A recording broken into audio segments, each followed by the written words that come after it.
Chapter 19. Survivor. Dr. Fraser, the mobile vet, doesn't have tranquilizer darts, he tells Charlie when she calls, but he can send her a pill to give Coyote and a piece of liverwurst. If she gives it an hour before he's due to arrive, Coyote will get dopey enough that it'll be easy to put a leash on him. You won't even have to get him in the house. I'll do the checkup and take some blood and give him his shots right there in the yard. It should only take a few minutes. By the time he's feeling like himself again, I'll be gone and he won't even remember I was there. Charlie likes the sound of his voice. Likes it that he wants to be sure Coyote isn't traumatized. You're doing a good thing, he tells her before he hangs up. Difficult, but good. Charlie grins. Let him tell Mr. Hayward that. It is early on Monday, the 49th day, when Charlie takes the pill to Coyote, embedded in a piece of liverwurst. The vet is due at 9, so she has been up since 7. They have already had their walk, and Coyote has eaten. This has a pill in it that'll make you sleepy, she tells him. She doesn't want him to sense that she's trying to trick him, or he might not come to get the liverwurst. She holds it out. The vet is coming in a while to give you the shots I told you about. The pill will make it easier. He says you probably won't even remember after. Coyote gulps the liverwurst and backs away. For a moment, Charlie's afraid that he might go off into the woods before the pill works, and she won't be able to find him. But he goes to his usual place under the dogwood and lies down. 40 minutes later, he's sleeping when she takes the green nylon leash outside. She has called Mrs. Davis and asked her to keep Sadie on their side of the lake today. As she approaches him, Coyote opens his eyes and tries to get up, but his feet slide out from under him. She can see in his eyes that this frightens him. I'm sorry, she says as she clips the leash to his collar, but it'll be okay, really. She sits on the ground next to him and stays beside him, stroking him occasionally until the vet arrives.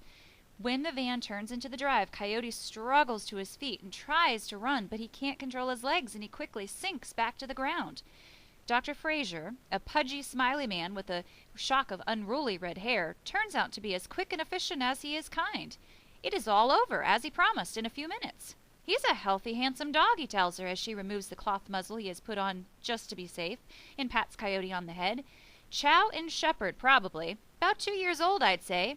You can take the leash off now and let him sleep the tranquilizer off. He'll be fine in a few hours. At the door of his van, he turns back.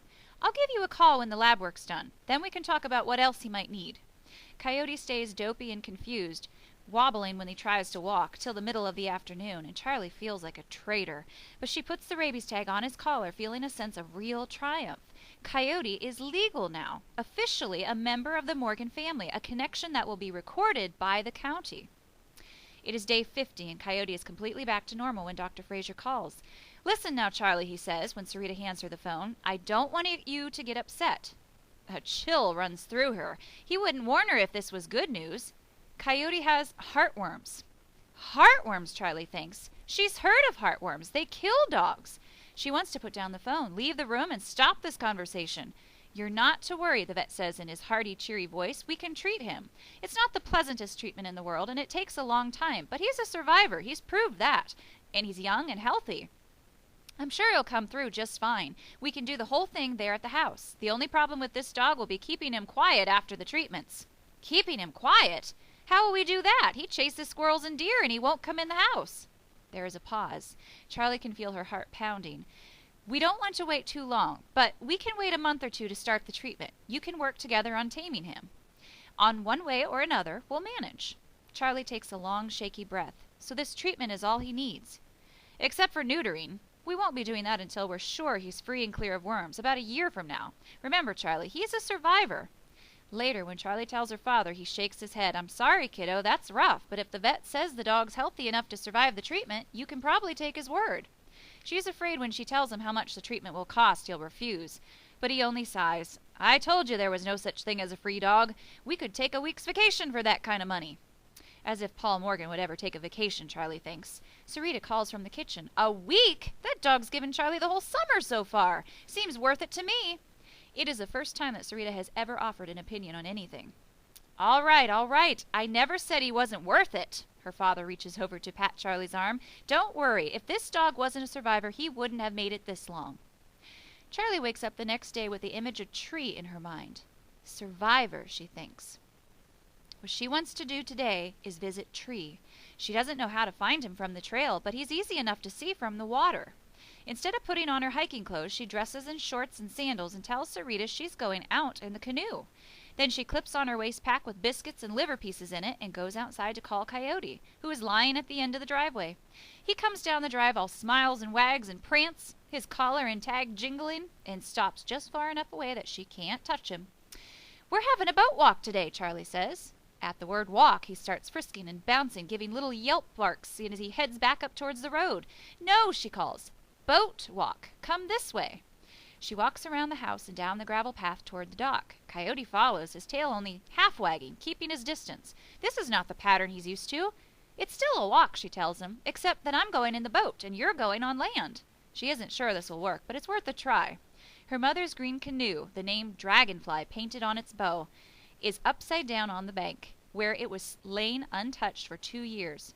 Remembering Mrs. Sutcliffe's story about finding a snake under her canoe, Charlie flips the boat gingerly, leaping back as it goes over. There's no snake under it, nothing in it but spiders.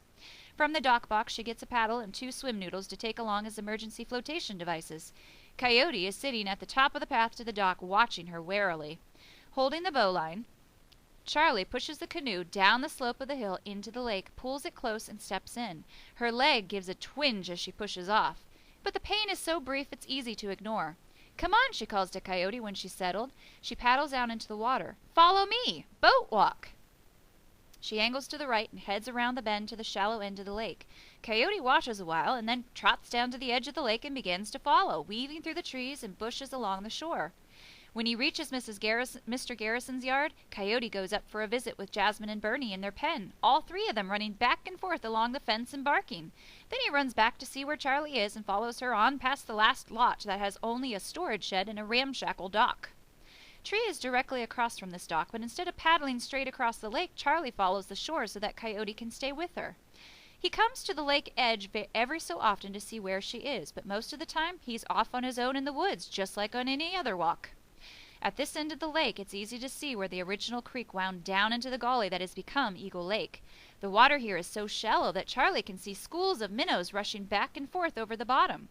Whirligig beetles circle and whirl on the surface of the water. The smell of rotted leaves and bottom muck rises with every sweep of the paddle. Low bushes grow out into the marshy shallows on either side of the original creek bed. Here, Coyote cuts across from one side to the other, splashing through the water, weaving in and out among the bushes, and then swimming the narrow stretch of deep water. It's the first time Charlie has seen him swim willingly, and she suspects he didn't expect to step suddenly off into the water too deep to touch bottom. On the other side, he shakes himself and runs up the hill under the trees, his legs caked with black bottom mud. When Charlie reaches Tree, Coyote is nowhere to be seen. She stops the canoe where her mother must have stopped to take the pictures for the book jacket and lets the canoe drift. There is a light breeze stirring up the water so that the reflection of Tree's leaves, green now instead of red, is not like in the photograph. The breeze keeps the canoe moving, and Charlie wonders how, even on a day with no wind, her mother managed to hold the canoe still enough to take the picture. She paddles toward Tree, and the canoe hangs up on a limb that has fallen into the water. It takes her a while to figure out how to maneuver around it. There is a tall, arch-shaped hole in the trunk where Tree stands in the water, and she leans to take hold the edge of the hole to put the canoe in close. Poison ivy grows up one side of the trunk, and spiders have spun thick webs inside the hole. She can see layers of rotting wood and dark, still water inside. But all around the hole is the solid, living trunk, far too big for Charlie to get her arms around. When Charlie was about 8 years old, she remembered her mother had her hold a dead stick in one hand and a long twig of a living tree in the other. "Feel the difference?" she asked. "Feel the life?" Charlie wasn't sure she felt it then, but she can feel it now, her hand on Tree's rough bark. "Hi!" Her mother talked to Tree, but she only thinks the greeting. She sits for a moment, aware of the sensation of life under her hand, the slight movement of the canoe, the breeze on her skin. And then it is as if Tree has answered. There are no words. It is more as if something old and completely friendly has welcomed her. Ants are running up and down the ridges in the bark. Charlie wonders how many living things make their home in Tree. She wonders whether Tree likes having them here. Almost immediately she realizes it is not about liking or not liking. It's how it is. That is her own thought, of course, but still, it feels like an answer. From up the hill and farther down the lake, Coyote begins to bark, the high, light bark that means he's treed a squirrel and is hoping he can bark it back down. She wishes she could take some bit of this tree's spirit, whatever it is that keeps it alive in spite of the water, in spite of that hole and the spiders and the ants. Tree has what Coyote needs. So does Coyote. I'll be back sometime, she says aloud this time. I'll be here. Chapter 20. 2 Steps Forward. It is 9:30 in the evening, the 1st of August, and a light rain is falling. Brief, blustery storms have alternated with this steady rain most of the long, boring day. Thunder rumbles occasionally in the distance. Sarita has gone to her room. Charlie's father is watching a car chase movie on television, and Charlie is stretched out in the recliner chair, her eyes closed, ignoring the movie and letting her mind drift. Coyote spent most of the day behind the boxwood hedge at the front of the house, lying against the bricks under the roof overhang out of the rain. It is the closest he has ever come to the house, and Charlie considers it a huge step forward. He isn't there now. Hasn't been since it got dark. But still, he purposely took shelter against the house. She quiets her mind and lets the image come to her of Coyote in the woods across the road. She can hear rain on the leaves overhead, smell the damp ground. She senses more than sees Coyote in the darkness, feeling the nest he has dug himself in the leaves beneath a shrub that leans over a tree stump. His back is against the stump, his nose under his tail. His fur is damp, but the dampness doesn't reach all the way down to his skin. He has not eaten, she knows, since breakfast this morning. Charlie opens her eyes and sits up. Coyote ought to have a bedtime snack, something more than a few pieces of liver in the afternoon to carry him through the night. Sarita has bought a box of big biscuits for large dogs. One of those would be good. I'm going out, she tells her father as she pushes herself out of the chair. I'll be back in a few minutes. Where are you going? It's nearly 10 o'clock. Charlie points to the clock on the DVD player. 9:42. I'm going to take Coyote a bedtime snack. Do you know where he is? Somewhere close, she says. Outside, the rain has dwindled to a heavy mist. The lights of the city, reflected by the clouds, give the gravel road a tone of pale gray against the deep shadows of the woods. She whistles and calls for Coyote. I've got a biscuit, a big one.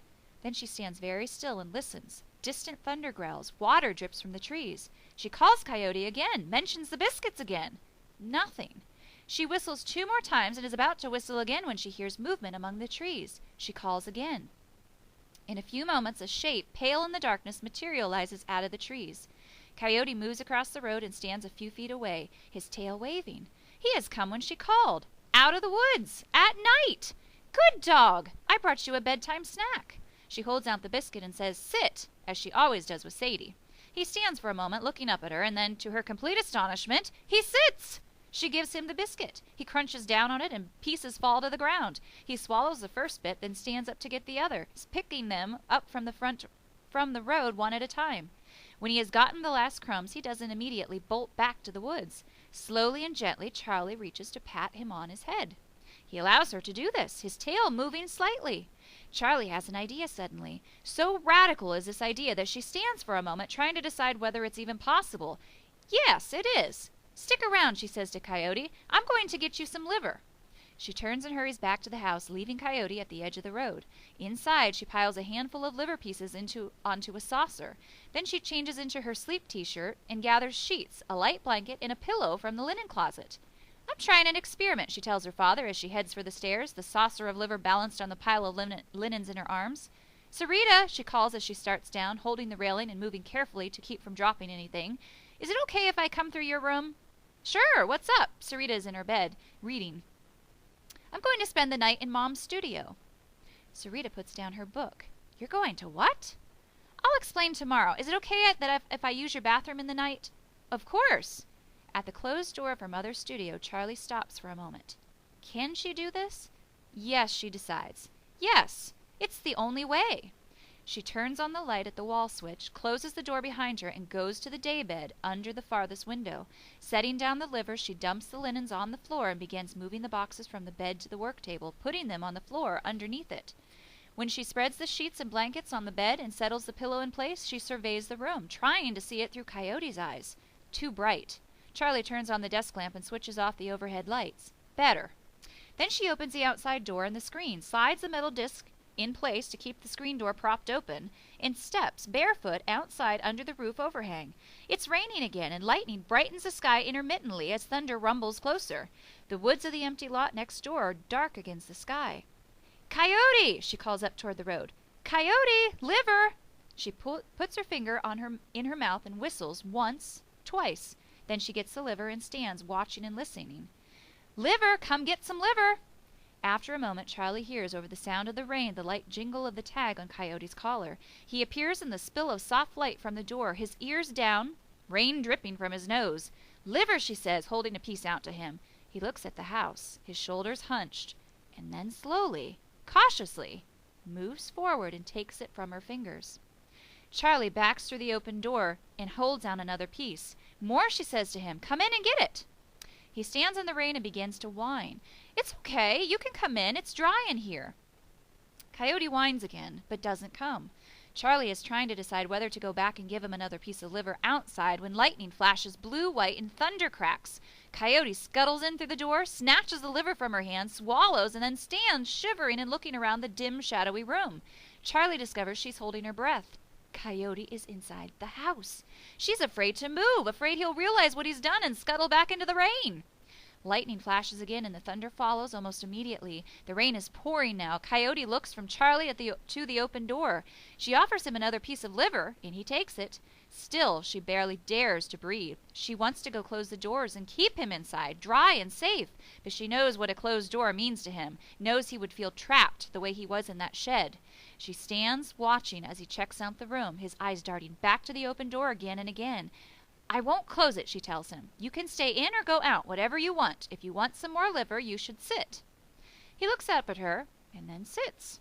Piece by piece, Charlie gives him the rest of the liver. When he has finished it, she holds her empty hands up to him. "All gone," she says. After a moment, Coyote lies down, facing the open door, his chin on his outstretched paws. "Good boy," Charlie says. Moving slowly and carefully, she goes to the desk lamp and switches it off. Darkness closes in, so that now what little light there is comes from the sky outside. The rain continues steadily. Coyote stays where he is. Lightning flashes again, and she can see his form outlined against the open doorway. The thunder comes a moment later. The storm, Charlie thinks, is moving away. Slowly, so that she doesn't startle him, Charlie gets into bed, pulling the covers up to her chin. The studio may get a little wet and a little buggy with the door open all night, she thinks, but Coyote's in the house. "Thank you," she thinks to the storm. If it hadn't been for the thunder and lightning, she doesn't know if this idea would have worked. But it did. It did. 2 steps forward today, she thinks. The second step is such a big one she wants to shout in triumph. Coyote is in the house.